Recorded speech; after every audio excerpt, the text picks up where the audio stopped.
losers bracket. Hefty Cormorant versus Baboon Gang, however, coming up. And, we've got Who's That? My Story, Gotti, and Mhm. Cannibals for the side of Hefty Cormorant. But let's talk about Baboon Gang here. They've got Mhm. Welshmania, Squashy, Thanatics, etc. They've even played with Zestro in the past. I believe he's still playing with Sunday 10k, however. So, Thanatics, which I think his name is Gagoon now. Thanatics, one of those Paladins players. Mhm. We know Accentra from Paladins as well. Big Mhm. Paladins minor league player. Played for Penta when they like kind of just blew everyone away in MSI. But Welshmania, Mhm. probably the most well-known player from the Paladins side of things that you and I know from the console scene, as Right. he kind of went crazy for the past 3 years there. But now they're playing Rogue Company and they look pretty good. And they're going up against a really good team, the number 2 team to be exact. Yeah, and I think that it's if there's one thing it is that's I'm going to speak about is going to be the fact that I am proud of the Paladins boys that have made it from Paladins all the way to Rogue Company over here and have really been putting in the work. I mean, they were great players in Paladins. They're great players here, and they're definitely not anybody to sleep on. I would be a lot more concerned and careful if I was the opposing side. Baboon Gang is once again, we have some of those familiar faces, but even still, Hefty Cormorant is somebody that I would be a little bit more um concerned about to go against. I mean, it is their skillful adaptation, their ability to be able to press forward when they know when to be aggressive. Any sort of minute mistake, we saw that happen last time with Liger. Anytime where they had any sort of positive trade for themselves on the side of Hefty Cormorant, they push forward. They knew what to do. Okay, where we go here, we go here, we go here. We can set up here, we can set up here. And we saw them hold a lot of these angles and play a lot more defensively while also still playing aggressive. They're playing aggressive because they're playing up, but they're playing defensively because they aren't forcing that. And I think that sort of decision making is what Baboon Gang is going to need to be able to sort of bring to the table, provided they get a chance to be able to be that aggressive against these guys. You know what's interesting is we talk about these players coming from the Paladin side of things. If you actually Mm-hmm. look at the 3 that came from Paladins, Accentra, Thanatics, tank players, right? They were frontline Yeah, both tanks are players. riders. Yeah. Yeah, both like Mm, mainly main tanks as well. And then when you look at like a mm, team from last month in May, when you had Right Turtle with Prosper, Cool, Emit Pain, and Slop, like all 4 of them came from Paladins, but they were all 4 yeah, hit scan players. I mean, eventually right. they Yeah, they could were all play DPS players, different right? things like some tanks and they could flex onto some projectile champs, but they mainly all Mm, started as hit scan players. I think that mm-hmm, correlates a little bit better mechanical skill wise when you come to Rogue Company because all the guns are hit scan pretty much. mm-hmm, But Baboon Gang's kind of had a little bit of a hardship, right? They know how to beat the yeah. lower end teams very easily.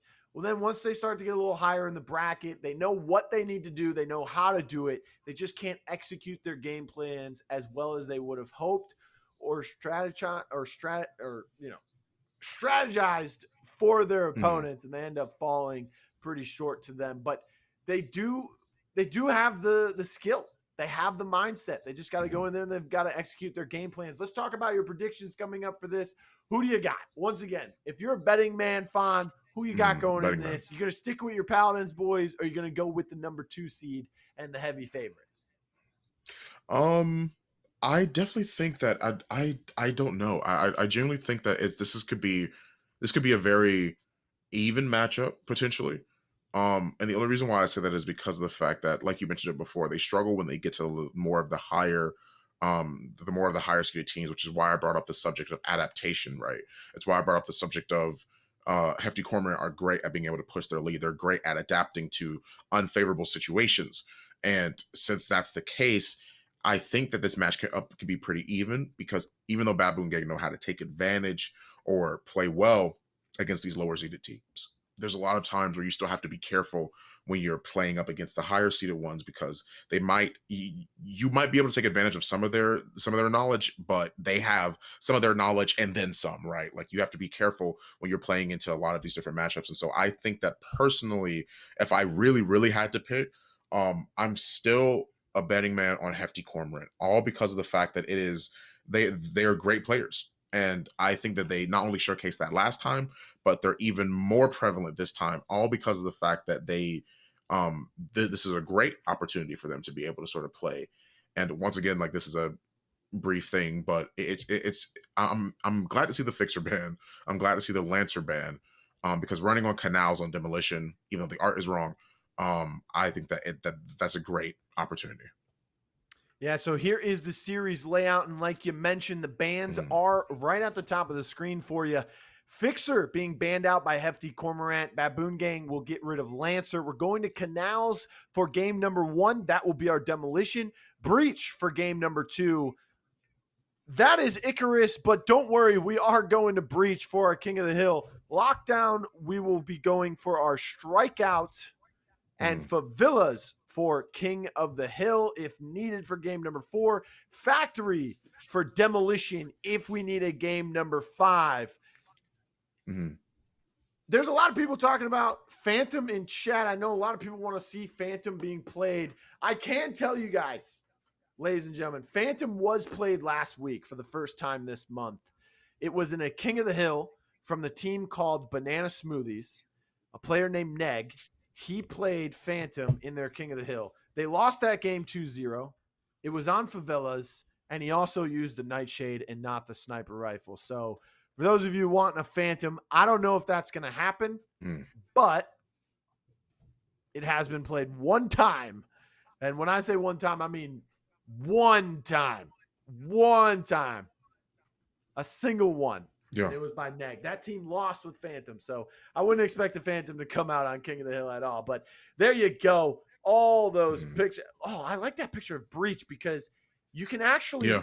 where that wood is, the wall and the window, you can actually shoot those out and delete cover from your opponents, or you can create better sight lines for yourself. Mhm. So that is something that is kind of new to Road Company with its newest map being Breach is destroyable cover.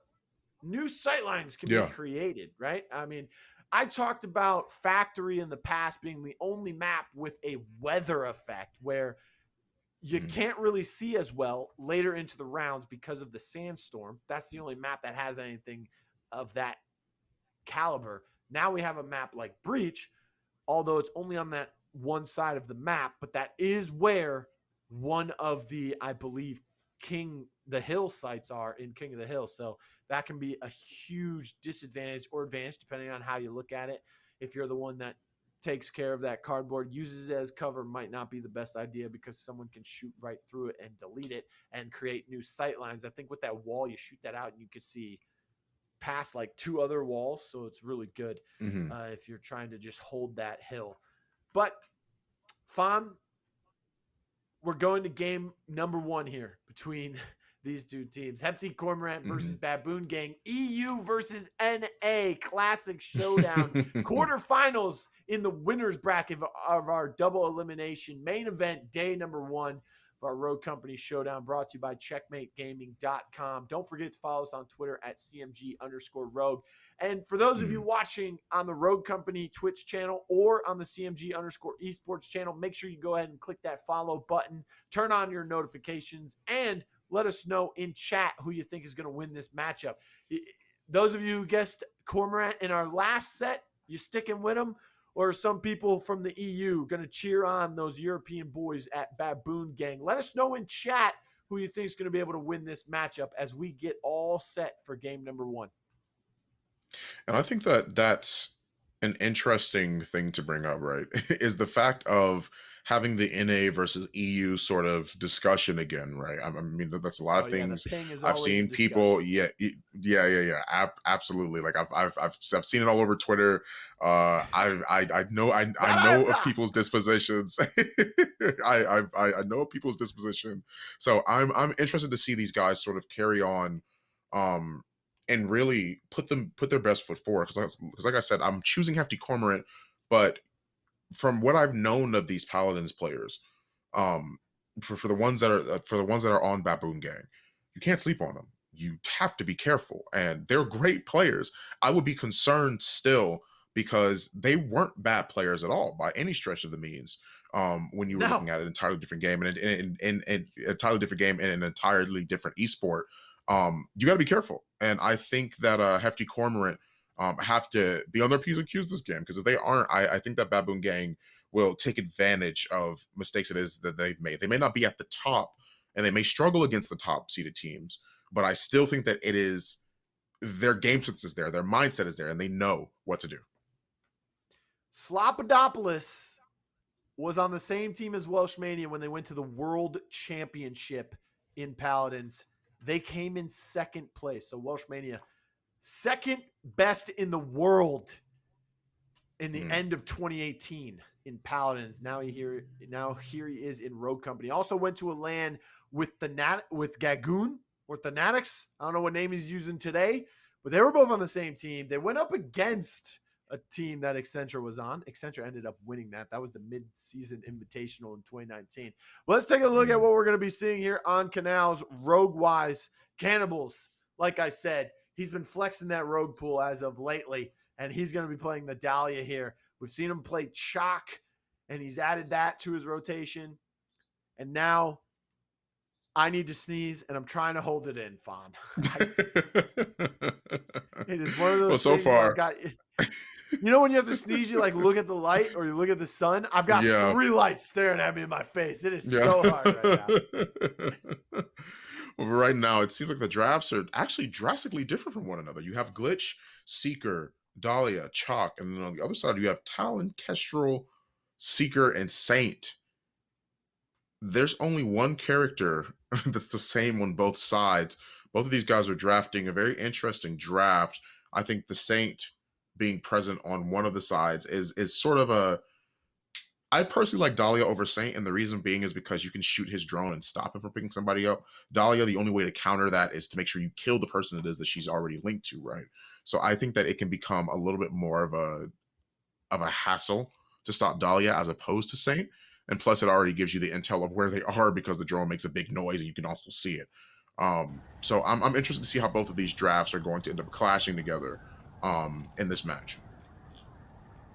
Also, with the proper timing, I mean, you can EMP that drone as well. Both with a throwable EMP, which they don't have, but they do have the glitch on their team. We talked about this earlier. And Gagoon, swap it back to his original name, Thanatics, has a couple shots thrown his way, but he'll back up. We've seen this last week as well, where we see kind of a defensive Saint versus an offensive Dahlia. Dahlia just there to keep that person alive. Speaking of being alive, who's that? On the brink of death as he gets taken down by a bounce nade. And someone else with just 1 health surviving there towards the end. And it looks like we have a little bit of I think a roster change here for the side of Baboon Gang, as they will have Precision in the lineup for them. I have not seen Precision play in a couple weeks here. I even forgot what team he was playing for beforehand. But here he is now. Glitch getting that bomb planted on this B site. Right behind Propane. EMP comes through. Nice shots from the Deagle in his hand, being able to execute. They will finish off Welshmania. Thanatics falls as he came around Propane. It's just one member standing, but Gotti finds a double, and Canny comes around on the Dahlia. Yeah, that is that started off so slow, and on top of that, both teams at least got 1 down, but both of them got picked up immediately after that. When that pickup happened, they were able to pretty much move onto site a little bit easier. They were already running on low health pools on the side of Baboon Gang, so they couldn't really contest like that. A lot of the aggression came from the side of Hefty Cormorant once that bomb came down. The glitch obviously used his ability, popped off, made sure that nobody else could use theirs, and they cleaned house from there. And I think that that's something it is that we need to see a lot more consistently. I know that they have their gadgets this time around, and so I'm going to hope that Baboon Gang next time when they have the down, they can actually make sure that they actually concede, not concede, but get the kill to follow it up.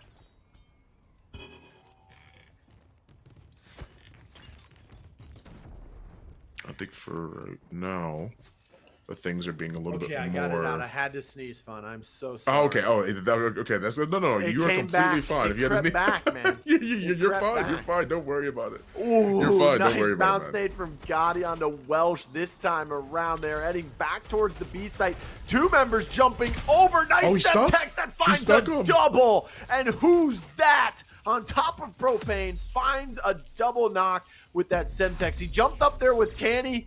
Canny got knocked, but man, he just said, I'm going to leave you this gift, and comes back. Man. Drones from Precision finds a double on the Gotti, and who's that? But a couple kills coming through, and now the last one for my story with the glitch and the LMPX in his hands. Another round going in favor of the attackers here on Canals. It's 2-0 in favor of Hefty Cormorant. Already 3 downs for Precision, 3 downs for Who's That, but also 3 assists for Who's That as he sits atop the leaderboard for himself and with the most cash in the, or second most cash in the game right now. I forgot Glitch has got 26,000 out there. 6 assists for him as the EMPs are coming in clutch. Just being able to shut down all of the util and lethals from the defensive side. Also, no trench, no anvil, not even banned out, so there's no APSs in play, not even a Mac, who also has trophies available. Yeah, that's they sort of just got funneled. They didn't even plant the bomb. When they had that aggression too, what they ended up doing was, instead of planting, they just forced their hand on that. They forced Baboon Gang to have to respond, not necessarily provided the most aggressive opportunity for them to sort of play. Beautiful bounce nade, Welsh, to be able to get a down on that too and have the other person, they can push this. This is what I mean. Next time they get a down, they need to follow up on this, and that's exactly what they're doing, Blue. Oh, man, I love it. Who's That finds another one with a Semtex. That's like his 3rd or 4th knock with those in this game already, and we're only in round number 3. He finds Welsh with a D40 this time around, and now look who is just finishing off kills. I see guys on the ground, I finish them off. That's what my story is saying right now. Squashy finds one with the C4 and then finds another one. LMPX versus the Deadeye. Close range, you would have guessed that the SMG wins that over the DMR, the single tap rifle. But guess again, Squashy making some big plays for his team. And now the first round for the defense is on the board as it is 2-1. And Precision, most knocks, tied with Squashy, but of course he's going to be a little bit ahead there in the cash department because he's playing Kestrel. That was looking like Hefty Cormorant's round at first. Like, it was a sort of back and forth, and then all of a sudden you have to deal with these exorbitant amount of downs that are already present on the team, right? You get all these downs, it doesn't work out how you would have planned it to, and then Squashy comes in and manages to get the last kill, which is exactly what they needed on their team to be able to cement that one. The score is 2-1, but even though that they are in the lead, this early kill might be huge.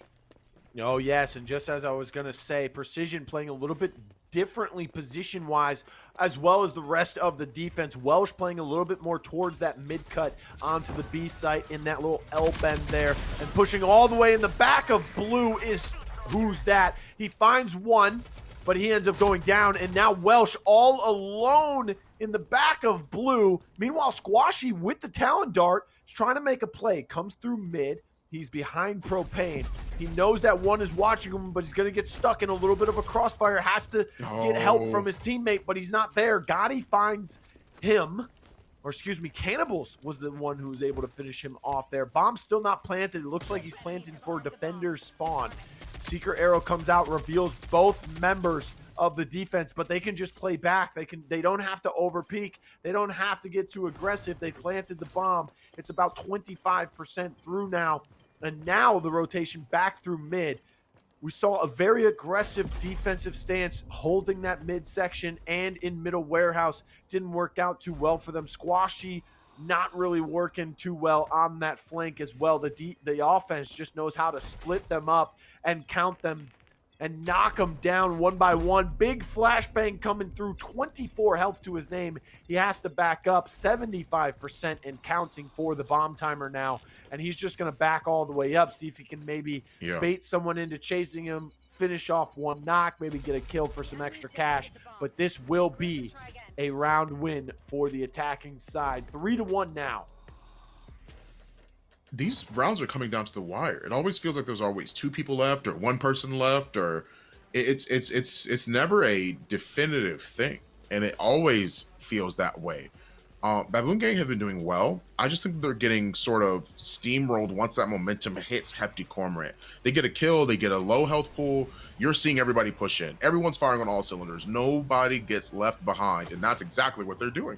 And I think that that's so important to be able to do, right? Them finding advantage in that, them taking advantage of that, makes it that much stronger and that much harder for them to really try and clap back, you know? Yes. As you can see, Ric Flair, aka Seeker, making his way through, trying to see if he can get some shots on the Thanatics. They will back up on the defensive side now that they have that intel, now that they know they're trying to make a push towards the B site. Welsh kind of hesitating which side of Big Blue he's going to take. Flashbang comes out as well as a bounce nade. The defense has to play behind Big Blue, play a little bit further back. Meanwhile, Precision playing a little aggressive on single box to the left of Propane. Bomb comes out. No one being knocked, and just as I say that, Saint finally goes down, but a big nade on a Canny. Doesn't do too much damage, but Precision finds My Story. The bomb has been planted. Timer has started.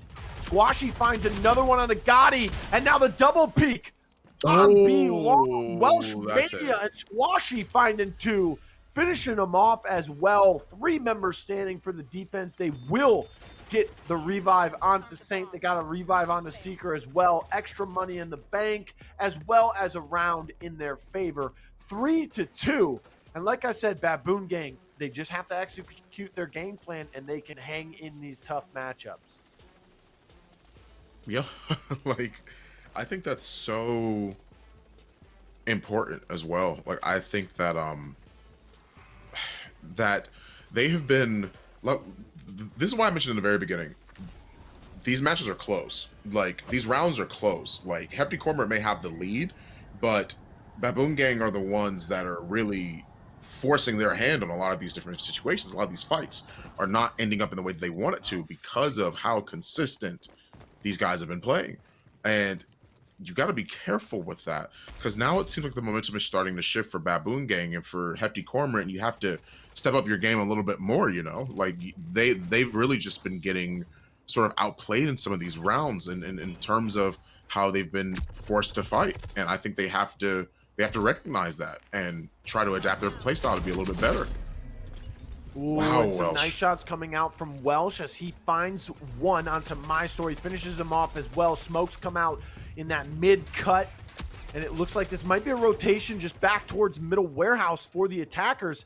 Cannibals with the bomb in his hand, Chalk running alongside him, and they're just going to go. They smoke it once again in mid so that they can make a play towards A, and they have gotten to the site. They have taken it over. Bomb plant has been initiated, and it will go through. That timer has started now. 3 members standing for the defensive side as well for those attackers. Cannibals gets taken out by the Mamba. That thing bites as Thanatics was able to finish him off. Had a little bit of help from Seeker. Arrow comes through. Nice bounce nade. That'll back them up through the gate, and now just the drones to kind of push them back a little bit further. Precision making a play now as Who's That has to back up out of the window. They're able to push back another member. Who's That falls. The bomb might be getting diffused here. Saint drone coming in, and now Saint's gonna push up the stairs and find the knock. That's 2 for him. Oh my goodness, another great retake for Baboon Gang, Fawn, and they get another round to tie it up at all 3 apiece. And great adaptation too. I mean, like, you saw situations where they responded immediately with Hefty Cormorant rotating. They were already there, and getting a pick on Cannibals like that, like 2 people watching from so far away, making sure that they get the kill or get the hit on one of the retreating members, so that way they can play post plant, was huge, because it allowed them time to push in and overtake that site. That's literally what happened. They ended up overtaking it, and it was so hard for them to stop that momentum on the side of Hefty Cormorant that Baboon Gang just ended up taking the dub, and now they've tied up the score 3-3. Yeah, all tied up at 3 apiece there. I thought I muted myself for a moment there. I thought I had to sneeze again. It's they're creeping on me today, but both center drones coming out already from Seeker on that defensive side, kind of threw both of them at the same place, just kind of watching that mid cut, getting as much information as possible. One of them gets spotted out by PStory. The second one gets spotted out. That intel will not be available, but they do know that they're there. And look at this intel. Nice bounce nade to follow up after that. Thanatics will be singled out. It looks like he gets taken out. Welsh did find who's that for the trade. Both knocks available for Rez. Candy gets taken down. And look at Squashy getting very aggressive on the backside flank through both his flashbangs. One of them was in return. Gotti and a team member now searching for Talon. He's trying to get away. Does have his Talon dart so they can kind of find them, but one member down for each team and not being able to get rezzed. And another one goes down for the side of the defense. That's Precision, who just got knocked by who's that? 3v2. As Kestrel will get finished off. Precision no longer in the battle. Things are getting a little bit hectic towards the middle. Welsh playing behind a smoke. Gotti gets taken out.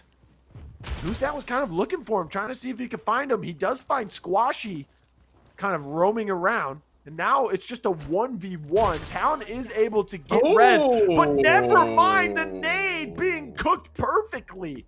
Chalk picking up a frag grenade off of a dead body and finds the kill. 4-3 now, the advantage in favor of Hefty Cormorant, but it's not a large advantage. Baboon Gang still in this, still playing very, very well. What a beautifully cooked grenade as well. Not only do you get the down, you get the kill, you get the round. This is exactly what you need. Like, this is exactly what a way to go up in score in the score line, right? Like you break the tie 4-3 and you lead yourselves into another round. Now they're swapping sides, and now we see the Anvil being drafted on both teams now. I think he's too good to pass up here. Last round I was interested to not last round, but last rotation I was interested to see him not drafted at all. And now here we are with Anvil being brought back into the mist, and I think he brings too much post plant for them not to be able to have that. You know, I think it's too much for him not to be drafted here, and I like the fact that both teams are bringing him now. Interesting that we see him on both teams as well on the attacking side for Baboon Gang, although they didn't use him in the first half on that defensive side for them. Once again, if you're just joining us, this is round 2 of the winners bracket, so the quarterfinals. Number 7 seed Baboon Gang in the red, and on the blue side you have the number 2 seed Hefty Cormorant. Loser of this, well, they'll have another chance. This is only game number 1 here. Demolition on Canals. It looks like this will be an A push for the pistol round, which does make sense. You can easily smoke that out, place the barricade, plant the bomb. That's easy to do with the amount of util that you can bring because it's the pistol round. You only get so much money to start off with, so one smoke will be able to do it. And speaking of one smoke, another one comes out for the defensive side this time. PStory finds one with the drones, finishes off another on the Squashy, who was able to get down by the pistol as well, and pushing back for the retake. Everyone's getting taken down. Welsh not in a position to stop that as well. 4v1 was enough. They take him out. That is a beautiful retake from the defenders to give themselves a 2-point lead here. 5-3, Hefty Cormorant lead. That smoke grenade was the story, was the deciding factor there, right? Like, it was the fact that when they were playing by that sort of garage area or by kitchen, you have a situation now where the smoke grenade gets tossed out and it allows them to push up, be aggressive. They have Seeker, right? So they obviously are going to be able to have the intel necessary to play past that smoke. And then you also have Kestrel, which we saw her drones even get it down, right? So you're talking about a situation now that benefits everyone because they're playing heavy into it. They're playing a overall aggressive situation to be in. They're actually sitting out I don't know if I like this with play. the bomb. I don't know if I do either, because if they catch Precision at all, then they now have to Bomb play is and totally retake. out of their possession. Yes. Yeah. I didn't mean to cut you off there, but I saw everyone start. No, you're fine. You're right. You're right. Go back towards that A site, and then all of a sudden I see we swapped to Kestrel's POV, and she's standing in the ship on that B site by herself. Cannibals finding Squashy, finishes him off as well. I think maybe the fake might have worked here because they smoked A. They planted a barricade, I believe, and they were going to plant the barricade. So I don't know if the defense was ready for Precision to have this much space already taken. The bomb's been planted as well. So, I mean, whether you and I like it or not, Fon, the play worked. It worked for them. And look at Precision holding off as well as he can by himself, just waiting for his team. But there was only 3 of them alive. Now there's only 2 of them alive as Thanatics was found. Look at him droning left, trying to shoot right side, finds the shots on the Gotti, has to use his adrenaline shot, but it wasn't enough. Kestrel drops from the heavens above and takes him out.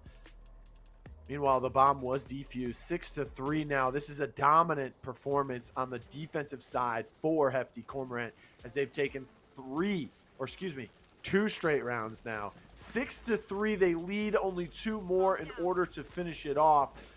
I mean, look at Canny. 12 eliminations, 10 down, 6 assists, 8 revives. Remember, he was playing Dahlia in the first half. Now here he is playing Anvil. You can still get helping hand on Anvil, although I don't know if he's going to prioritize that, considering he probably wants tenacity, probably wants headstrong, probably wants C4 as well as some trophies. Maybe even an upgrade to his LMG, get 90 in the clip there. It's only the 3rd round here on defense. I don't know how much money he's gotten so far, but whew, man, he's looking good. That Dahlia really set him up nicely in the first half as well. Yeah, this is a I like this more. Obviously, them grouping up and making sure that they can push in to try and see if they can plan on B side, right? But I obviously like this a lot more than I like how they played it last round. Because you're right, they did get the bomb down, but it took the team like forever to rotate back around to make sure he was there. And by the time they made it back, they already got picked, and it made it a lot harder for him. So they're holding pretty well here. I don't like the fact that everybody's funneled. Yeah, they were funneled right next to each other. Line them up, knock them down. That's what Gotti was trying to do. He found one. Canny finds another one on the Thanatics. Who's that? Finishes off Squashy. But Canny did fall shortly after to Precision. Man, Precision is the proper name because he's been making some nice shots and hitting some good headies. C4 comes out. A lot of damage on the Welsh. Then he gets finished off, and that will be the round. Just as quickly as the fighting started, it ended. And it was in favor for the blue squad. Hefty Cormorant lead this 7-3. Not a single attack has worked out for the side of Baboon Gang. I don't like how they all grouped up and pushed on right side. I don't like that at all. I don't think that that's the proper move there. Clearly they got funneled. and when that happened, when everybody's pushing on one side, you saw one bounce nade that set it all off, right? One situation that already made it hard enough for them to try and fight through. And I think that it's just, I don't think that needs to happen again. I think it is a big issue if that's what you're looking at. And I don't agree with how they played it. I think that they should probably just send one person on the side that time because it's too easy to get picked off like that. Once again, the fight happening on the B side. C4 comes through from Canny, finds another one. And My Story helps him out with Welsh. Squashy gets finished off. My Story did fall, however, to Thanatics with that Mamba. And now just Saint and Kestrel standing for one side. Meanwhile, 4 members completely ready to go for the side.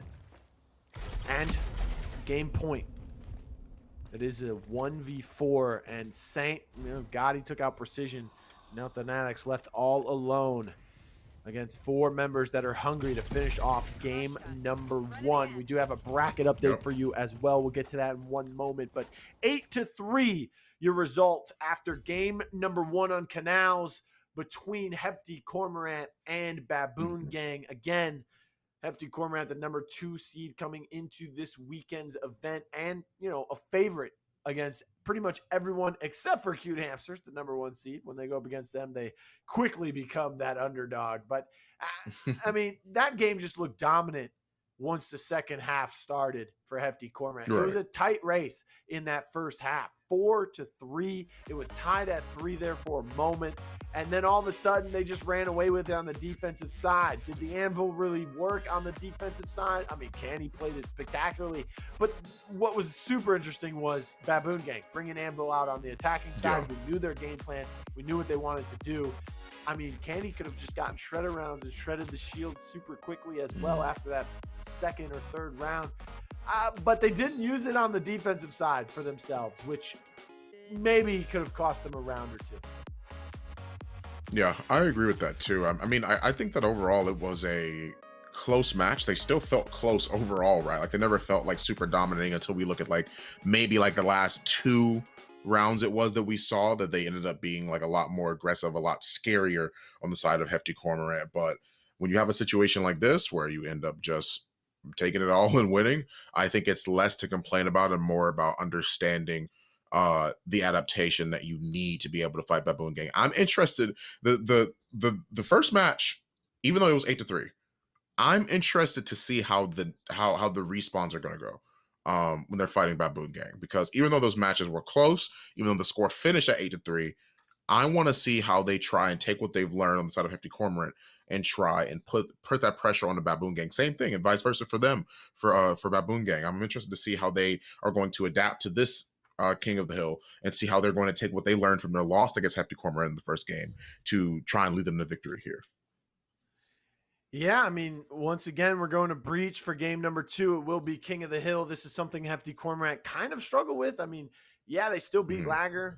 No, they can't beat Cute Hamster in the past 3 weeks on it, but they start off really strong. We saw it against Lagger just now in the first round. They start off, what was it, 144 to like 30, and they ended up winning that first round. Then the second round, things got a little bit more even down, I guess you could say, except for towards the end there, they got that final team wipe and were able to hold it until the 0 on the clock happened, and they just had the most points, so they won. They didn't even reach the 150 mark in that second round, but they still were able to pull out the W.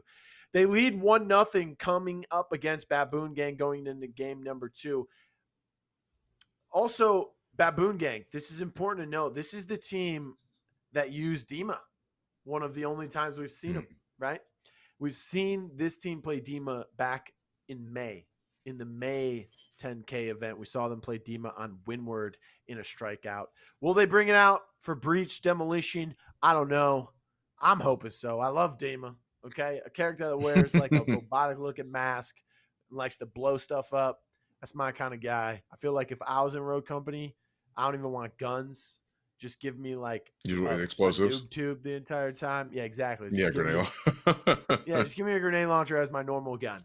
Okay, I'll be like Junkrat. All right, I'm just out there to blow stuff up. Right. Yeah. I mean, what is the name of the map we're going to? Breach. What's the best way to breach something? You blow it up. Blow it up. Just That's true. I Yeah, say, you're right. blow it up. Right. You spitting. The bans are going to come through. Fixer being banned out by Hefty Cormorant once again in this matchup. That would be the second game in a row. And then also for the second game in a row, Lancer being banned out by their opponent in Baboon Gang. They just don't want to deal with the who's that Lancer, especially in a game mode that you can respawn and run around with. Because we're going to be in the draft right here, taking a look at the rogue selection. What are you expecting? You expecting the Kestrels, obviously, maybe even, I mean, on this map, something long range could work out. You might not see the Scorches or the Chalks as crazy as that sounds. Crazily, that's not even a word. As crazy as that sounds. Oh, we will see a Scorch. Oh, well, I guess we will see a Scorch. I guess we will see the Chalk. A little crazy. We will see the Chalk as well. But we do see some long range potential out of the Talon with the DMR, the Deadeye in his hands. I mean, Vi has that Nightshade kind of a SMG / AR. It's technically an assault rifle, but it has like that SMG kind of mid to long range versatility or mid to close range versatility to it. So it's kind of a hybrid. And then you have Seeker, Kestrel, obviously 2 really strong characters. Breach, though, out of all the King of the Hill maps, kind of stretched out, kind of big, right? Yeah. I think that that seeing both Chalk and Scorch here and Kestrel, I was going to bring up the fact that it's like it's typically good to have intel, but this is also, even though it's a wider map, a bigger map, there's a lot of corners to play around, you know? And I think that having that aggression to couple with all that cover is going to pay off in the long run for Hefty Cormorant, because I think it allows them to be a little bit more forthcoming with how they want to play in terms of their already aggressive draft. It allows them to do stuff like this, where they can force to clear some of this stuff out, right? Because the angles it is that you have to play on a map like this, since it's so wide, are pretty obvious. Yeah, Welsh Thanatics, they find some kills very early on. Remember, people are just going to bleed out quickly, especially if they're not on the objective. You see Seeker there kind of just lurking around. Once he was down, he was just crawling around on the point to kind of neutralize it for as long as possible. 15 and counting now for the side of Hefty Cormorant. I believe that is. It is. So Hefty Cormorant will be on the red this game. The blue will be. And look at them already rotating for that second hill. The hill's not even there yet. Yeah. Someone's picking up garbage time on that A hill in the middle of the map. It seems like for right now, though, that precision. I mean, they've. I've seen Baboon Gang come out with all of these kills, but look at the percentage difference. look at it. It's 45-5 right now. They've just now made it to the point. This might be the time it is that they were looking for. They even peek around the corner. Cannibals manages to get two, or at least one, excuse me, downs one, and then gets the finishing blow onto him. So, I mean, I don't know, man. Like, this is Hefty Cormorant were struggling in the very beginning, because it seems like Welsh and the rest of them were able to at least get the kills that they needed, but this is just as hard for them to fight right now. Yes, and now coming through, a little help from Gotti, as Canny is the one kind of doing most of the dirty work, putting out a lot of damage, peeking, taking a lot of the damage onto himself as well. Squashy finds one, finds two. He did end up finishing off a third, but he wasn't the original person to knock him, not to knock him.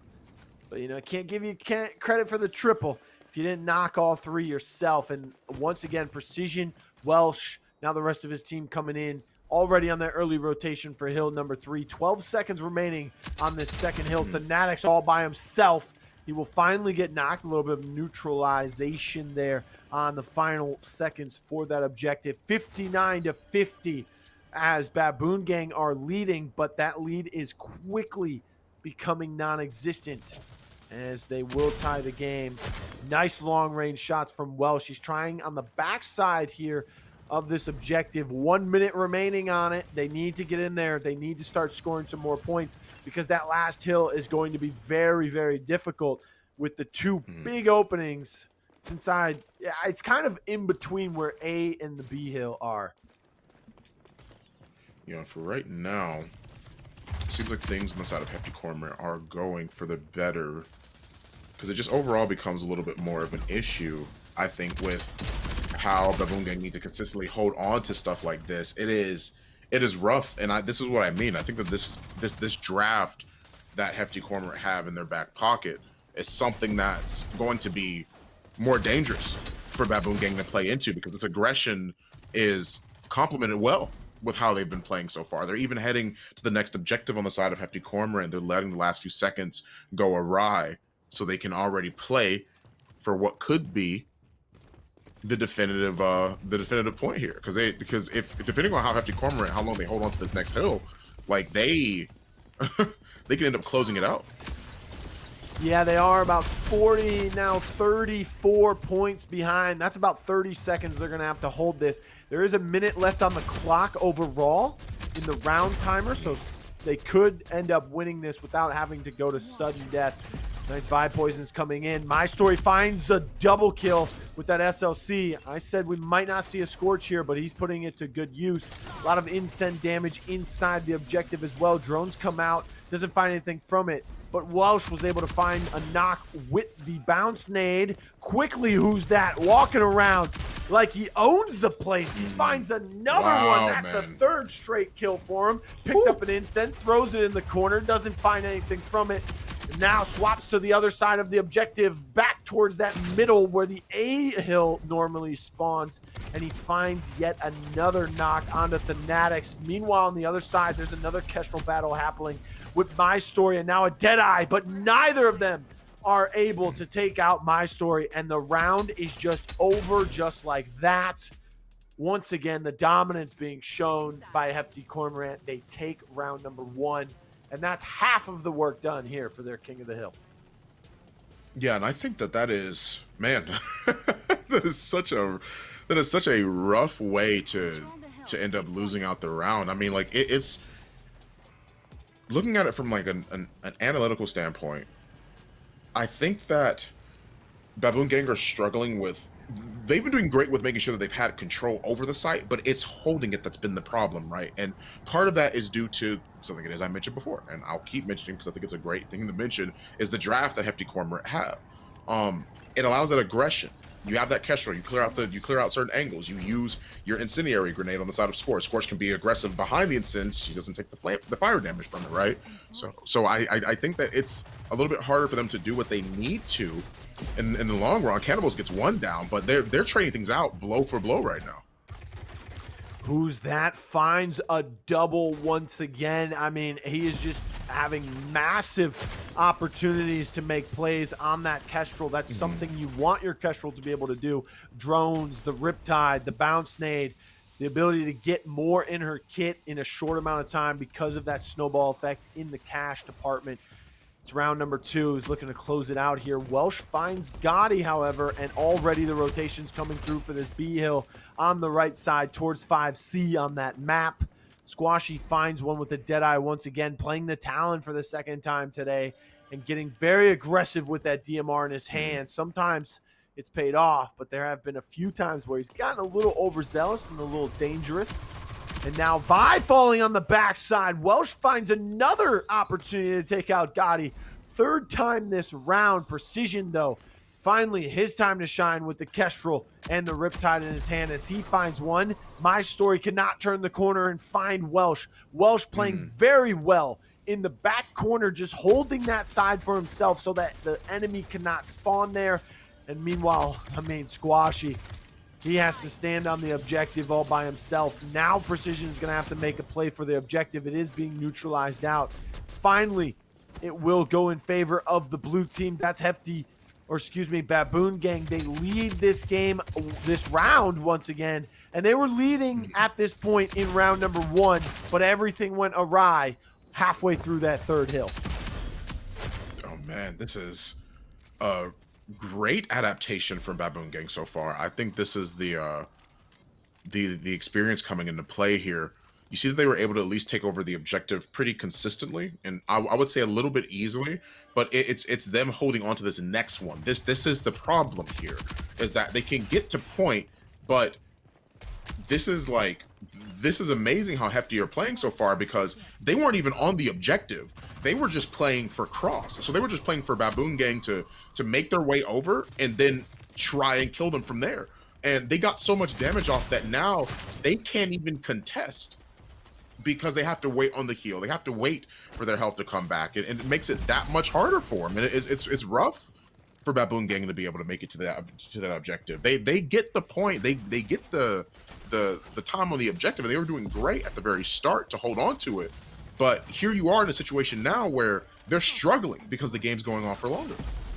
Oh my goodness, Gotti going off, finding a double, and PStory jumping around the corner, giving me a little COD vibes there for a moment as he just comes in blazing with the SLC. And once again, the kills are coming through that feed for the side of Hefty Cormorant as they now take the lead 85 and counting, already fighting the rotation for this last and final hill in the middle.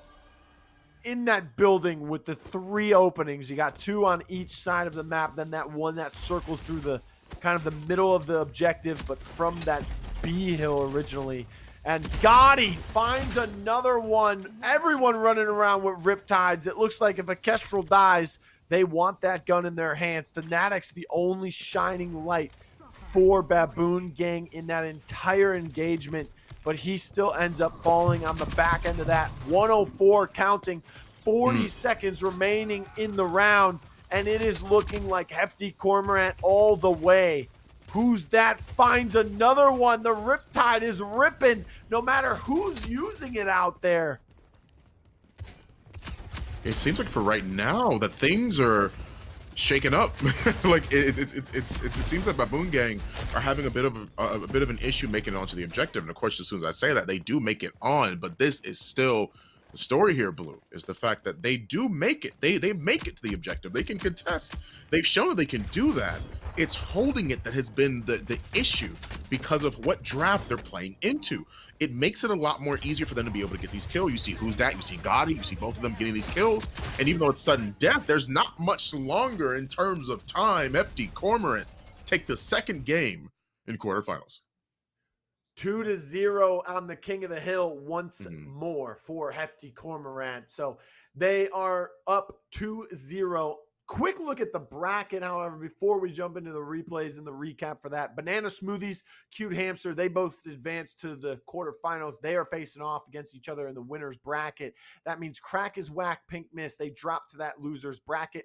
436 Clan beat out Max's Sauces, and they will be facing Right Turtle in, like I said, another EU matchup there, as Right Turtle was able to take out B-Die in the first round matchup. So B-Die and Max's Sauces will move down to that loser's bracket.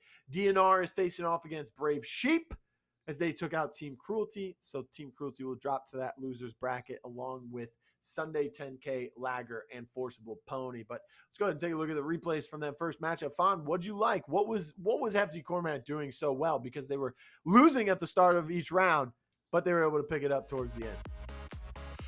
Part of the thing it is that I enjoyed seeing Hefty Cormorant do, other than them adapting to Baboon Gang's strategy, is more so, we saw it a few times, but it's only once that I brought it up. It is the fact that a lot of the time they were letting Baboon Gang go to site. They weren't on site. Nobody was on site. They were trying to move to contest. Them watching for cross and getting them low to make sure they could take over site and then get kills on the tail end of it nets them more objective capture time. And so I think that's what it is that I like the most seeing from Hefty Cormorant, because they proved that they had a game plan in mind. And that cross was probably like one of the most impressive things it is I definitely saw them do, because that takes not only teamwork and communication, but that takes awareness to be able to know that.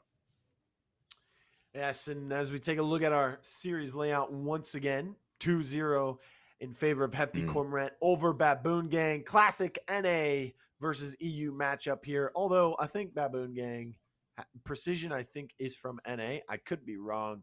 I can't really remember where that player is from. So he might be NA, might be EU. No matter, though, Baboon Gang still predominantly EU with 3 of those members. We're going to Lockdown, game number 3, and it's a Strikeout. Lockdown, interesting map for Strikeout as well.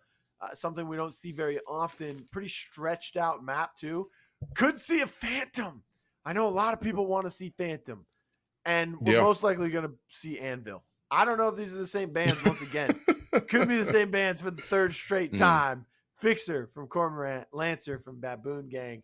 Will it be a three-peat in the band department? Okay, the stat is 100% of the time Anvil's picked when he's not banned. If these bands are ringing true, are we going to see the Anvil being picked? I think this is one of those maps where you could pick Anvil. I definitely think it's one where it's probably the most important to pick them on because it's Strikeout, right? There's only 1 point. I can't even remember what Strikeout objectives are on this map, Fawn. Neither do I. And I was just thinking, I was literally like, while I was talking, I was just trying to, I'm like, where would you go? But I know based off of how this map is that it'll be a good pick because I think that it provides a lot of versatility and opportunity to be able to lock in Anvil. So far, nobody's hovering it. Doesn't mean it won't be picked. It just depends. This might break the streak. It might. Actually, the streak is for King of the Hill. The streak is for King of the Hill. The stat is for King of the Hill only in June. So I don't know what the there is. Okay, there we go. There it is. Continues. Yeah, I'm like this. But yeah, it I'm was like for this King is of a the Hill, great. So I forgot about that. This is a good draft, I would say, on the side of red. Blue is once again double chalk. Yeah, seeing the double chalk on both sides, like 1 each, and I think that seeing like this draft on the left hand side here can be problematic because we've seen how well Hefty Cormorant play into their own aggressive comps, and I think that seeing them pick these three characters, once again, you have the Vi, you have the Kestrel, you have the Chalk. They're great at clearing angles, but more importantly, they're great at locking things down. Chalk, obviously, because of his increased health pool. I mean, you have Kestrel with her drones, regardless of if they're on cooldown or not. They're great at making sure that nobody else can push in. And if you utilize properly, obviously it becomes a problem. You have the Vile Poison and the Talon Dart. Like the Radar Dart. I think it's going to be hard for Baboon Gang to make it on a site initially, but once they do with Anvil, I think that no longer is even a question. I think it becomes way easier. Welcome in everyone who's just joining us. This is game number 3 in our quarterfinals of our winners bracket. It is double elimination. And already Cannibals, oh my goodness, finding 2. Wow. Gotti helped find Welsh. Another member went down to the hands of PStory as well. The dart coming back out, just kind of checking that left side. Thanatics gets finished off, and already it's not looking good for the side of Baboon Gang. Once again, Hefty Cormorant in the blue in this game. Baboon Gang will be the red team, and Hefty Cormorant leading 2-0, also leading by 3 respawn tickets so far in round number 1. The strikeout shield comes up just in time, but it doesn't matter. PStory walks around the shield, finishes off Squashy. Squashy playing the anvil, something we're not used to as well. Now, who's that finds another one on the Thanatics, and this is looking like a dominant performance for the side of Hefty Cormorant very early on as well. This is definitely like their type of game mode, you know? Like, I think like Strikeout is like their like their game mode. This is their coup d'etat. This is a map that they, not map, but a game mode they enjoy playing on, because every time we've seen them on maps like this, they have played phenomenally, and it has just proved how good they are at forcing and making sure that they hold on to aggression, because even when they don't have the time to do so, they still don't give up the objective. They still don't give up the point. They make sure they put that pressure on them and keep them even spawn trapped at the most. And I think that's so impressive for them to be able to pull off so consistently. We've seen this against 2 teams now, where King of the Hill has sort of been a crux used against their opponents.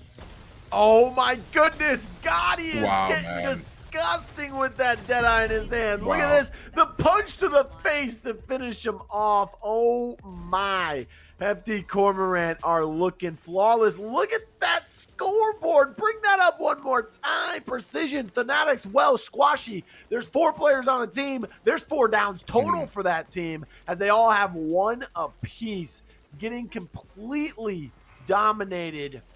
Almost a perfect run for them coming through. There were a few eliminations that came through. I mean, I think it's what, 2, 4, 5 total, 4 possibly overall, since there was only 4 knocks.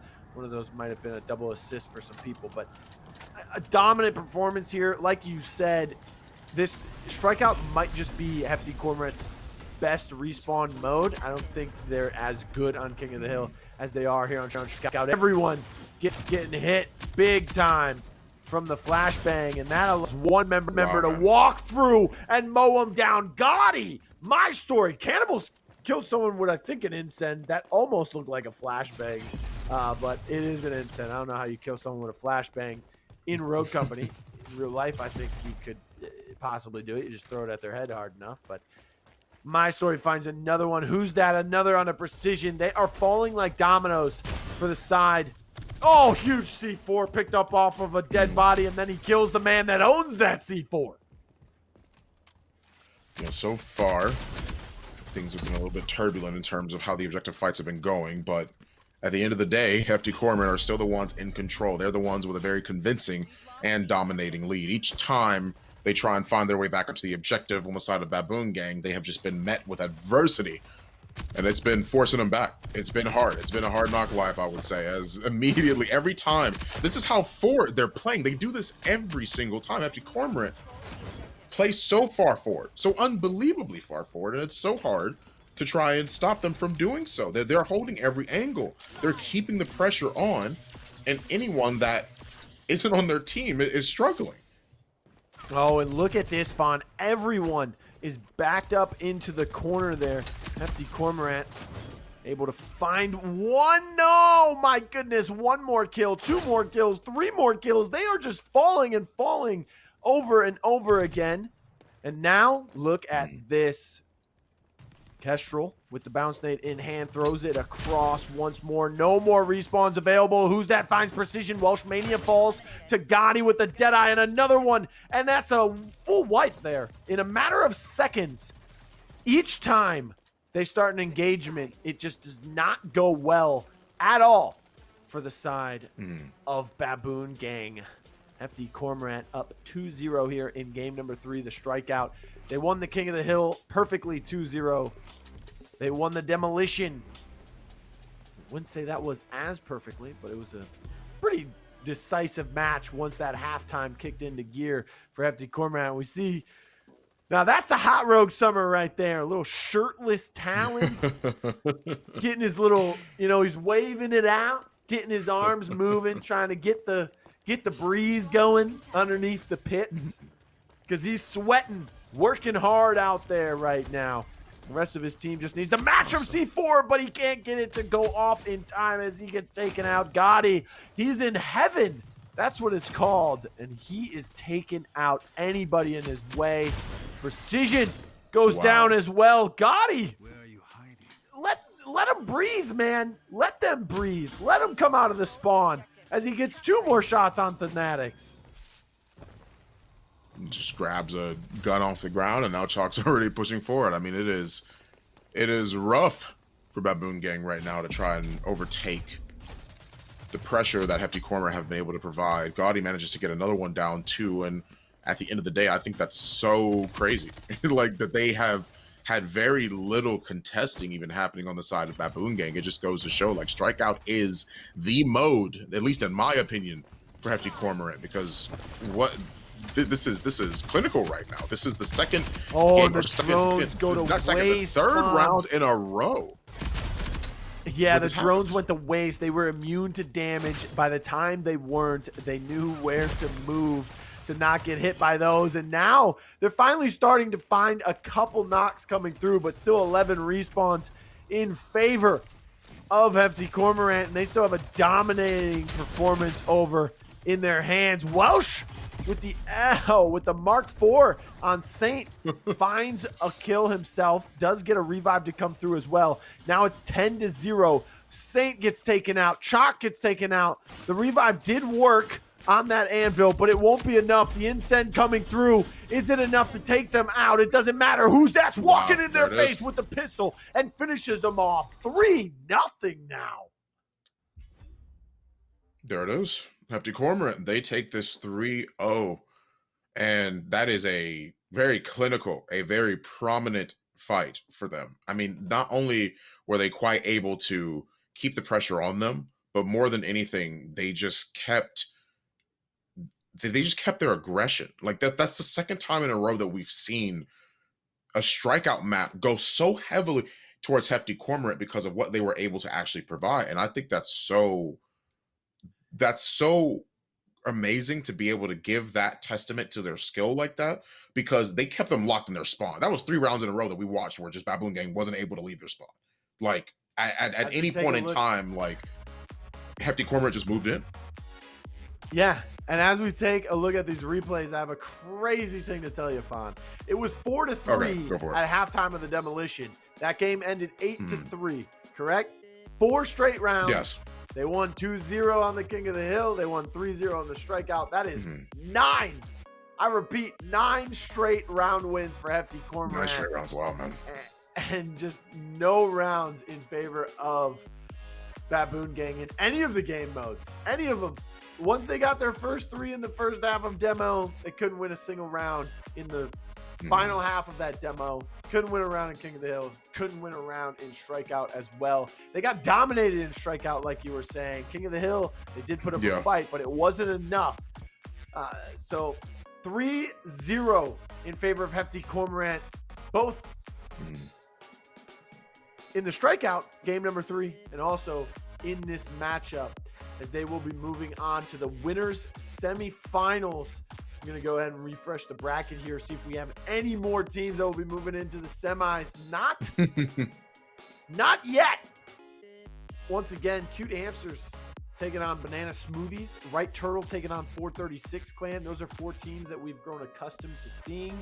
436 Clan, one of those newer teams that's really stepped up in May. Now they're trying to maybe even make trend upwards a little bit more here in June. But Hefty Cormorant will be the first team to move to those winners semifinals. They face the winner of DNR versus Brave Sheep, two new teams also making some big plays for themselves. And 8-3 on Canals, Demolition, 2-0 on Breach for the King of Hill, 3-0 on Lockdown Strikeout. Hefty Cormorant take down Baboon Gang. NA beat out the EU players this time around. But we still, if you're from EU, if you're from Europe, and you're cheering for your brethren, they still have a chance. Remember, Baboon Gang will go to the losers bracket. They're not completely out. It is double elimination.